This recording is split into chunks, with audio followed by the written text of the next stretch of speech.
हृदयम मुनिमानतोऽस्मि। और वृक्षों ने जब बोला, वृक्ष भी संत हैं और व्यास भी संत हैं। संत की भाषा को संत समझता है, इसलिए जो वृक्षों ने बोला वो हम सबको समझने जैसा है। गूढ़ार्थ दीप निबंध का है, भागवत के ऊपर टीका, उसमें जो वृक्षों ने बोला उसका निरूपण किया गया।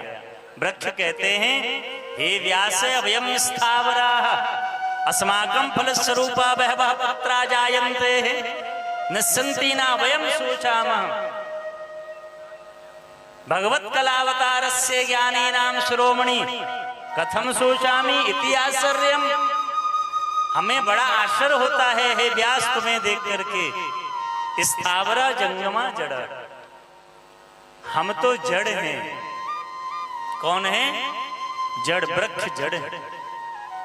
वृक्ष कहते हैं कि हम जड़ हैं और तुम चेतन हो। हम जड़ होकर के परमार्थ करते हैं, तो क्या तुम चेतन होकर के नहीं कर सकते? क्यों पुत्र के पीछे जा रहे हो? अरे हम भी अपने पुत्रों को जन्म देते हैं, हम भी अपनी पुत्रियों को जन्म देते हैं, मगर संसार का कल्याण करने के लिए हम दे देते हैं। व्यास जी ने कहा तुम्हारे भी पुत्र व पुत्री होते हैं? बोले हाँ। अस्माकं फलस्वरूपा बहवः पुत्राः जायन्ते। वृक्षों ने कहा ये जो पुष्प हैं ये हमारे पुत्रियां हैं और ये जो फल हैं ये हमारे पुत्र हैं। फलस्वरूपा बहवः पुत्राः जायन्ते, ये जो फल हैं ये हमारे पुत्र हैं। कोई आता है लकड़ी मार के हमारे पुत्रों को हमसे ले जाता है, कोई पत्थर मार के हमसे ले जाता है,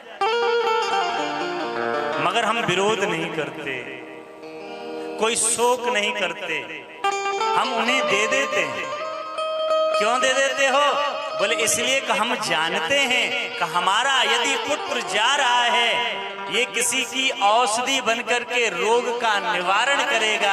हमारा पुत्र जा रहा है तो ये किसी की भूख को शांत करेगा, किसी का पेट भरेगा, ये परमार्थ के लिए जा रहा है। इसलिए हम शोक नहीं करते, हम अपने पुत्रों को इनके लिए दे देते हैं, जन कल्याण के लिए दे देते हैं।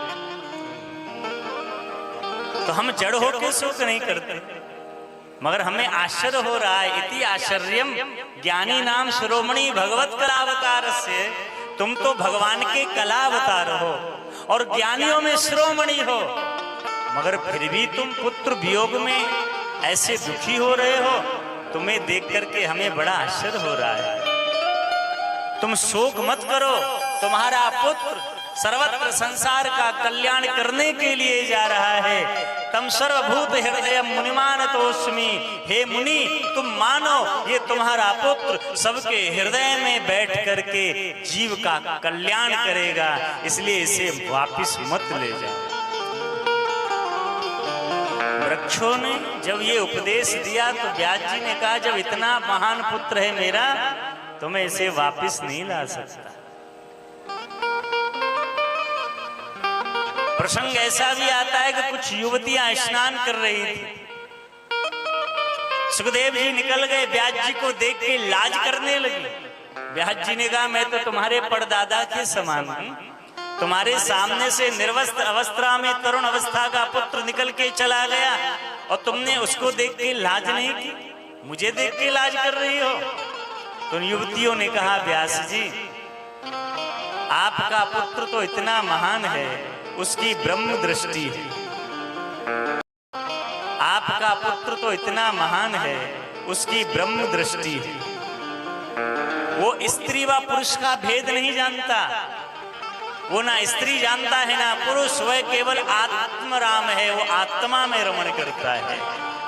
इसके लिए उसके लिए हम क्या वस्त्र धारण करें, क्या वस्त्र ना धारण करें, वो ब्रह्म दृष्टि वाला।